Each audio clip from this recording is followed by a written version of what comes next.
안녕하십니까. 고고TV 여명입니다. 주말입니다. 모두 화이팅 하시고 건강하십시오. 전 처음부터 이준석이가 당대표를 출마하기 전부터 출마의 기미가 보이자 이준석의 대세론을 몰고 가고 이준석이가 당대표가 되면은 우리나라의 모든 것이 바뀔 것이다 하고 그랬습니다.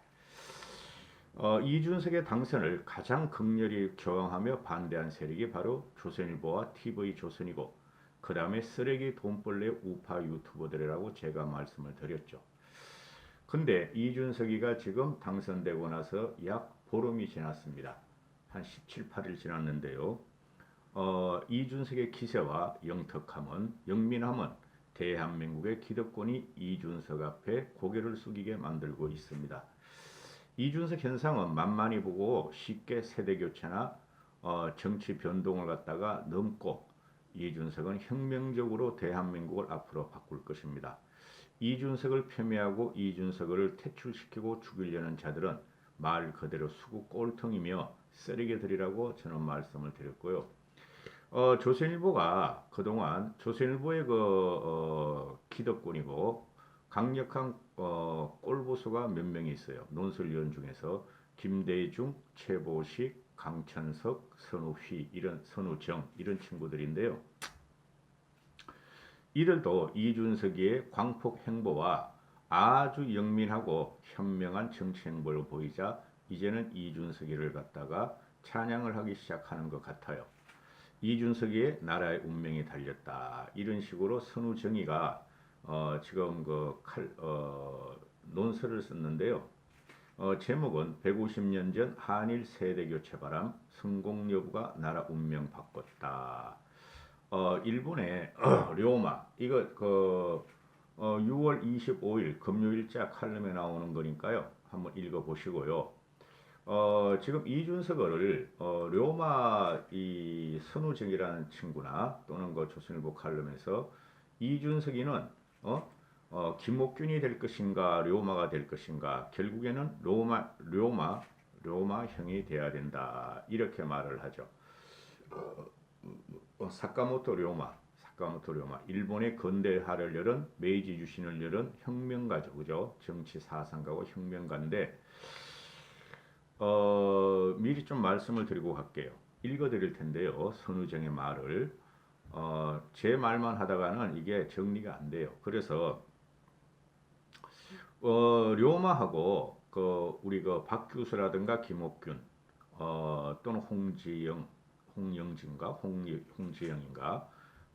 우리 구한말에 개혁파가 있었고 일본에서는 메이지 유신을 열은 개혁파들이 있었는데 요즘은 뭐냐? 우리나라 개혁파들은 유교 사상을 무장하고 당대의 족벌 그러니까 양반 출신들이었고 그들이 유교를 갖다가 바탕으로 해서 교육을 받은 자들이 서양 문물을 배우고 당시에 대한제국이었죠. 대한제국을 개왕하자 하다가 다 몰살을 당하고 암살을 당하는 과정이 있었죠. 그죠? 개화파들 쫓겨나고 그런데 우리나라 개화는 김옥균 등이 실패했고 박규수 등이 그 다음에 일본은 료마형을 중심으로 스카모토 료마형을 중심으로 일본의 개항과 개혁은 성공했다 이런 거죠. 다 아시겠지만은 그런데 여기서 말하는 게 뭐냐면은 일본의 스카모토 료마는 하급 무사 출신이었어요. 하급 무사.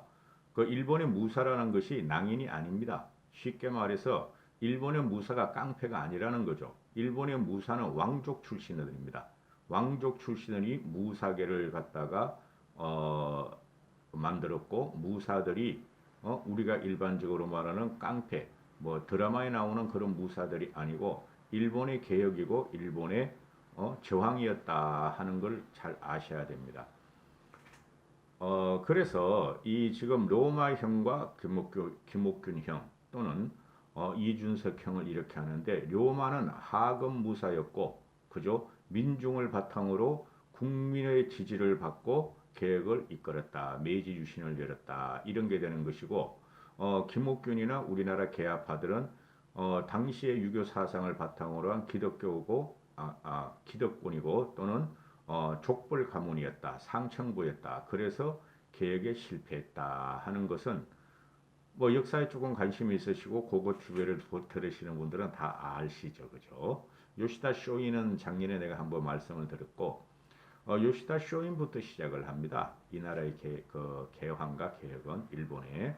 그래서 민중이 개혁을 성공시켰냐, 저 국민이 아니면 상층부가 개혁을 실패했느냐의 문제가 나오는 것입니다.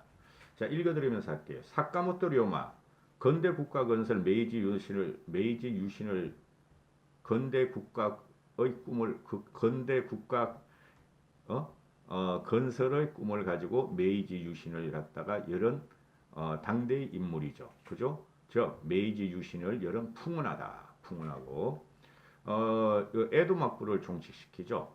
한 7, 800년 동안 막부 통치, 군부 통치를 종식시키고 일본의 근대화 토대를 마련했죠. 그죠? 이 친구가 가장 업적으로 갖고 가는 것은 막부 토벌 운동의 양대 축이었던 사시마 빈과 조슈 빈, 그러니까 막부들이에요. 이 사시마 조수 빈의 동맹을 성사시켜서 이게 사조 동맹이라 그러죠. 그리고 사조 동맹이 메이지 유신에 실질적으로 동력화를 가져왔고, 그 다음에 막부가 그동안 한 7, 800년 동안 군부 체제에 있던 것을 군부가 권력을 가진 것을 그 권력을 천황한테 돌려줬죠. 그 중심에 있었는 게 승계 스카모도 료마다 이렇게 되는 거. 막부가 졌던 권력을 천황에게 돌려준 것을 일본 역사에서는 대정봉환이라 그럽니다. 대정봉환이라 그러고 대정봉환을 이루자마자 한 달 뒤에 료마는 암살을 당합니다. 그러나 19세기 말 1860년인가 그까지 이거 료마가 활동을 하는데요. 29세인가 32세 유죄를 당합니다. 암살을 당한데 대정봉환을 하고 암살을 당하고, 그러나 그의 죽음은 메이지 유신을 갖고 왔고 일본의 건대국가 건설을 완성시켰다 하는 것이죠. 그래 료마가 이 소설도 나왔었죠, 그죠? 료마가 간다 이런 소설도 있었고, 일본의 선풍적인 인기를 가지고 일본인이 추앙하고 존경하는 정치 혁명가 중에서 1, 2위를 다투죠, 그죠? 오다 노부다가하고 이 료마를 갖다가 다르죠. 자, 이제 선우정의가 논설을 칼럼을 쓴 걸 읽어보면서 말씀을 드리겠습니다. 이준석은 21세기 김옥균인가 료마인가? 한국이든 일본이든 보기 드문 혁명가가 로마형 영웅이다. 서울대 교수가 이런 말을 묘사했고, 서울대 교수가 묘사한 걸 보면은 료마를 떠올리면 깔깔거리는 웃음소리가 들리고 근엄하고 살벌한 메이지 유신 시기에 드문 일이다. 그는 날 일부러 죽으려고 해도 죽이지 않는다는 희대의 낙천가 있다. 대단한 긍객이면서도 암살이나 활복보다는 바다와 무역을 좋아했고, 막부를 미워하면서도 무역 토벌보다는 협상과 타협을 선호했다. 사조 동맹은 그의 스타일이 만들어낸 글작이다. 메이지 유신이 그의 명랑함을 닮았더라면 근대 일본은 좀 더 세련되었을 것이다. 사조 동맹 이야기는 지금 악진에 말씀드렸는데 읽어드릴게요. 사조 맹약은 양대 웅빈이든 사스마와 조슈의 동맹을 말한다. 중재자 료마는 거창한 명분이 아니라 무기와 곡식을 거래하는 방식으로 두 웅변을 하나로 묶었다. 동맹 때문에 막부를 이기고 세대를 바꿀 수 있었다. 분산된 에너지를 하나로 모아 거대 에너지로 만든 것이다. 그렇다고 영화를 누리지 못했다. 김옥균처럼 료마도 암살로 생을 마감했고 31세였다. 조선 후기에도 지금도 한국에 필요한 혁명가 유행이 로마형이다. 거대 야당을 이끄는 이준석 국민의힘 대표가 요구받는 유형도 료마형에 가깝다. 이렇게 되죠. 근데 너무 이거 비약을 하는 거예요. 이준석이가 료마형, 이준석이는 지금 상당히 낙천적으로 여야를 파괴하면서 마저 통합을 이루고 있죠. 그 다음에 김옥균은 박 교수의 사랑방에서 코페르니쿠스적 세계관의 전환을 경험했다. 김옥균은 천재였고 뜻을 세우면 반드시 실천하는 혁명가였다. 하지만 전략가는 못됐다. 이준석이하고 비교하면서 들으셔야 돼요. 박영훈은 정변의 동지이자 리더였던 김옥균에 대해서 문장력, 화술, 시, 글, 그림 어느 것 하나 못하는 것이 없었다. 그러나 거의 단점이라면 덕이 모자라고 모략이 없다는 것이다. 라고 했다. 김옥균형 혁명가는 일본에서도 발견할 수 있다. 불같은 의지를 소화시키지 못하고 세상에 대들다가 허망하게 죽은 요시다 쇼인과 수제자 4명이 그렇다. 요시다 쇼인은 제가 옛날 하나 찍은 거 있어요. 근대의 변곡점에서 정근대적 의리를 지키다 죽은 라스트 사무라이, 4.25 닭가무리, 그리고 근대를 앞당기려다 정적을 제거하다가 암살당한 옥구보 도시미치도 김옥균 스타일에 속한다. 그런데 이들만 있었다면 일본의 근대 역시 잘난 영웅들이 갈기갈기 찢어져 조선처럼 엉망진창이 됐을 것이다.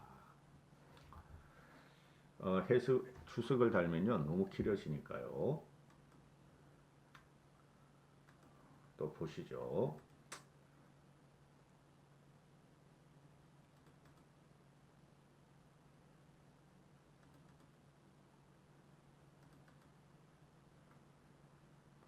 그리고 이준석이를 그 료마형에 자꾸 비교하는데요. 하나만 확실한 게 있어요. 하나는 국민의 선택을 받고 국민의 의지했고 하급무사였으니까 료마형이, 이준석은 평민이다 이런 식으로 말을 하는 거예요. 세 번째, 선우정 논설위원이 본 세대교체와 나라의 운명. 한일 근대사에서 자주 비교되는 두 공간이 있다. 서울 북촌의 박교수 사랑방과 야마구치현의 요시다 쇼인 촌숙이다. 19세기 중반 10년 시차를 두고 이 공간들의 20대 진보적 신세대 그룹이 배출했다. 요시다의 제자들은 세대 교체에 성공해 나라를 지배했고 촌숙은 메이지 유신의 상징으로 보존돼 유네스코 세계유산이 됐다. 박 교수의 문인들은 시대의 주역이 되지 못했다. 사랑방은 사라졌고 그 자리에 지금 헌법재판소 뒷마당으로 변했다. 경력은 비교되지 않는다. 박 교수는 연암 박지원의 손자로 서울 명문 거족 출신이고 중국 사신으로 서세 동점의 현실을 직접 목격했다. 병조, 이조 참판, 평안도 관찰사, 한성 부윤 등 요직을 지냈다. 실학의 계승자이자 계하사상의 선구자였다. 오경석, 유대치 등 시대의 한계를 뛰어넘은 사상가를 곁에 두고 10년 넘게 후학을 길렀다. 하급무사 출신인 요시다 쇼이는 영주에서 천재로 인정받아 난학과 병학을 체계적으로 학습했다. 이게 난학은 네덜란드 학문이에요. 하지만 변방을 헤어나지 못했다. 두 차례 밀항을 시도했다가 실패해서 옥살이를 했고 막부에 대들다가 목이 잘려 죽을 때가 29세였다. 요시다 쇼인이요. 박 교수보다 23년 늦게 태어났으나 18년 먼저 죽었다. 숙부에게 물려받은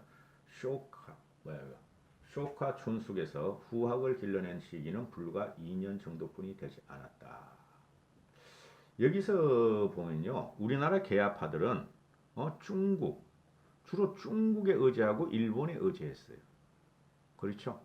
그런데 일본의 계야파들은 미국과 서양에 의지했어요. 그게 큰 차이점이죠. 망해가는 중국의 개혁을 갖다가 배우려고 그랬던 것들이 큰 문제입니다. 전 고등학교 때부터 그걸 갖다가 굉장히 분해했어요. 제자들도 달랐다. 박규수 사랑방에 과거에 급제한 서울 명문가 수재들이 드나들었다. 왕의 사위와 영의정의 아들 홍영식, 왕의 아들 박영호, 영의정의 아들 홍영식이 왕의 사위, 박영호와 영의정의 아들 홍영식까지 있었다.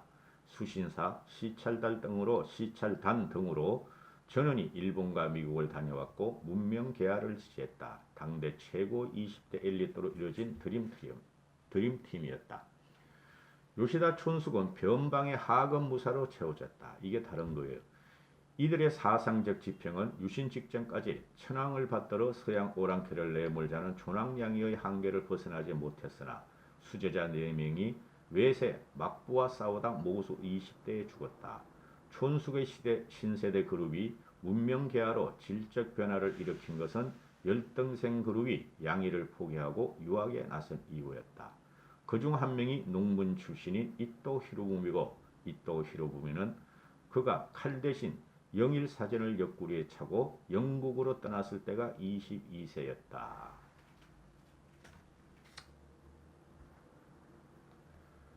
그 다음에 또 읽어드리죠. 5번째, 250년 만에 능력주의 시대. 나라가 위기에 빠지자 지방영주들이 각자 도생을 위해 발탁 경쟁을 벌였다. 실력이 신분을 결정하는 능력주의 시대가 전국시대 종결 이후 250년 만에 돌아왔다. 이 경쟁에서 승리한 지역을 웅번이라 한다. 웅번 4곳의 하급 무사들이 시줄과 날줄처럼 엮어 거대 세력을 만들었다. 막부조차 기스 가이쇼와 같은 하급 인재를 발탁해 세대교체를 시도했다. 청년 전성시대였다. 그들은 유신으로 권력을 쟁취한 뒤 중앙집권화를 통해 자신을 키워준 웅번까지 삼켜버렸다. 박규수 사랑방의 제자들은 고립된 섬과 같았다. 고종에 의해 중앙정계에 발탁된 수제자 그룹은 갑신정변으로 죽거나 망명했고 홍영식은 29세, 박영교는 35세 청군에 살해됐다. 김옥균은 망명지를 떠돌아 43세 암살당했다. 김홍직과 어윤중이 아관 파천 때 참살되자 조선의 계획지사는 씨가 말랐다. 그 후에도 조선이 신세대를 멀리한 건 아니다. 하지만 그들은 젊었을 뿐 새롭지 않았다. 내부 대신 이주용이 늑약에 서명해 을사오직이 된 나이는 불과 35세였다. 이 전체적으로 이게 선웅이가 이런 쓴 걸 보면은 키워드가 2개입니다. 일반 서민, 국민, 민중을 등을 지지 않으면 혁명을 성공할 수 없다는 거고, 계획을 할 수 없다는 거고, 그죠? 능력을 갖다가 인정받지 못한다는 거고, 그죠? 젊었을 때, 또 2번째는 젊었을 때 불같은 계획 의지만 있고, 그죠? 전략과 전술이 부족하면은 계획을 이루지 못한다는 거죠. 그죠? 그래서 이 선우정의 말미는 이준석은 스카모토 료마 같은 계획형이 돼야 한다 그러는데 너무 오버했어요. 그러니까 필쟁이들의 문제가 뭐냐면은 현실을 보고 현상을 봐주면 되는데 어떻게든 그냥 그 자기의 현학적이고 지학적인 것을 표현하려고 역사에서 이것저것 다 끌고 나와요. 역사가 동일할 때는 없습니다, 여러분. 그래서 우린 역사로부터 배우는데, 그죠? 역사는 항상 진보합니다. 역사는 항상 발전합니다. 역사가 그대로 있으면 역사가 되질 않아요. 이준석은 당시에 박규수나 김옥균 같은 계획가가 아니고, 스카모토 료마 같은 계획가가 아니에요. 이들은 왜 스카모토 료마도 그렇고, 당시 조선의 계합파들도 그렇고, 뭐죠? 스카모토 료마가 활동할 당시는 미국의 페리 제독이 일본을 개항하라고 계속 두드릴 때예요. 미국이 계속 일본을 갖다 두드렸고, 외세가 침범하는 것을 그 료마나 개혁가들은 다 알았다는 거죠. 근데 우리도 알았었는데 우리는 어디에 의지했는가? 우린 중국에 의지했다는 거죠. 러시아에 의지했다는 거죠. 그죠? 한반도 땅덩어리가 조선반도 땅덩어리가 붙은 중국과 러시아에 의지했다는 거예요. 근데 그 이후에 어떻게 되죠? 불과 40, 50년 후에 중국과 러시아는 일본에 먹힙니다. 그렇죠? 그래 김옥균 같은 경우는 일본도 갔다 오고 그러는데 이 그 역사를 보면 말이죠. 저 중고등학교 때부터 그 역사 한국 근대사를 보면은 우리나라 개혁가들은 왜 중국하고 러시아에 의존했는가 하는 문제가 나오죠. 부상하는 국가에 의지해야 되는데 쓰러져가는 국가에 의지하고 개혁과 개방과를 주장했다. 그렇죠. 일본은 어디에 의지했는가? 미국을 가고 유럽을 가고 그죠? 부상하는 국가에 의지했다. 그래서 일본은 제국주의의 반열에 올랐고 우리는 망해버렸다. 그러면은 지금 현재 그 이준석의 현상이라는 것이 외세 침범이나 외세가 압박을 하는 건 아니잖아요. 이준석은 대한민국 70년 보수와 대한민국 70년 정치를 갖다가 황골탈퇴하기 위해서 지금 국민들이 밀어서 나온 거죠. 그거 무시하면 안 돼요. 고고TV 들으시는 분들은 우파 유튜브 쓰레기를 들으시는 분들은 거기 가서 그들의 논리와 그들의 방송에 정신이 황폐화되기를 바래요. 저는 너무 무식해 그 사람들은. 고고TV가 똑똑하다는 거 아닙니다. 상식적으로 고고TV는 방송을 하려고 노력해요. 료마 모르는 사람이 어디 있어요? 그죠? 김옥균 모르는 사람들이 어디 있어요? 근데 료마도 모르고 김옥균도 모르는 사람들이 우파 쓰레기 돈벌리 유튜브에 쫓아가가지고 돈 갖다 바치면서 정신적으로 황폐화가 되어 있는 것이 너무나 힘들어요. 저는 솔직히 말해가지고. 그래서 이 이준석의 현상이라는 것은 말이죠. 외세의 압박도 없고 지금 개항 시대도 아니지만은 개혁은 하나 남아 있다. 이 개혁이 어느 식으로 가느냐? 우리나라 70년 정치와 70년 보수는 어떻게 되어 있었죠? 그냥 좌우 진영으로 싸웠죠. 그죠? 실생활 정치가 안 들어갔고 실질적으로 민중의 요구를 못 받아들였죠. 정치꾼들이 지들끼리 사바사바 하면서 저희끼리만 갖다가 권력을 향유한 시대란 말이죠. 그게 조선시대의 그 악습이 지금 남아있는 거예요. 제가 항상 말씀드리죠. 산업공상이란 게 지금 대한민국 무역 식강에 지금 산업공상이라는 사상이 그대로 들어가 있어요. 유교 사상이. 왜 선비가 우선이 돼야 되죠? 왜 공무원 관료가 우선이 돼야 되죠? 박규수가 망한 게 뭐고 김옥균이 망한 게 뭐고 박영우가 망한 게 뭐고 홍지영이 망한 게 뭐예요?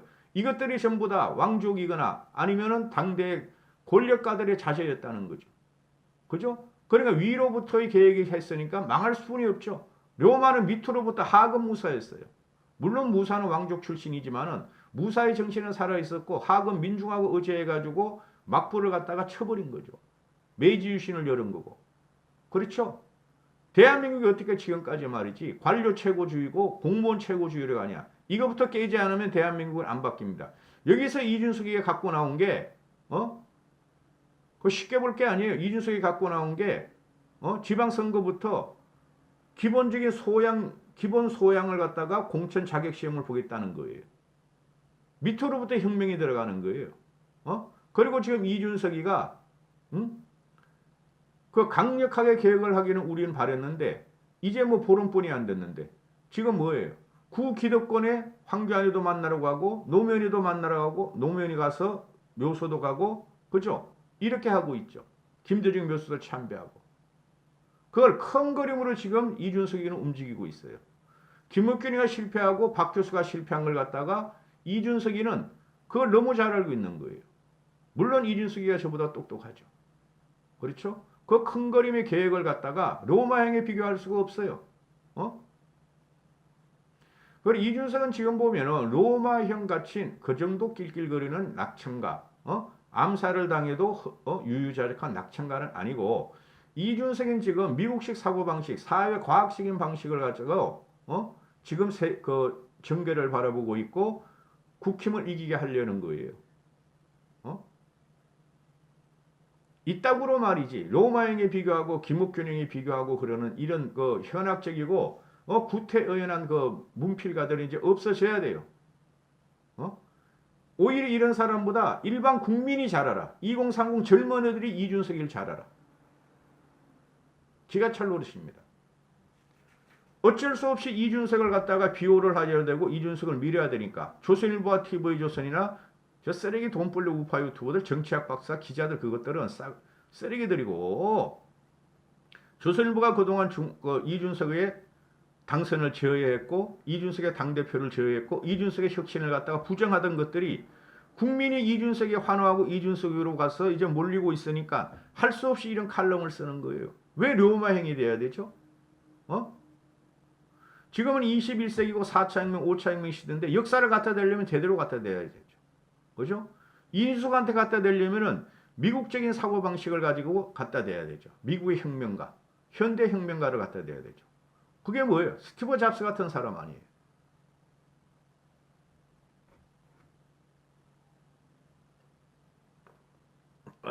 길어지니까 그만하겠습니다. 주말이니까 이런 걸 찍었는데요. 화이팅 하시고 건강하십시오.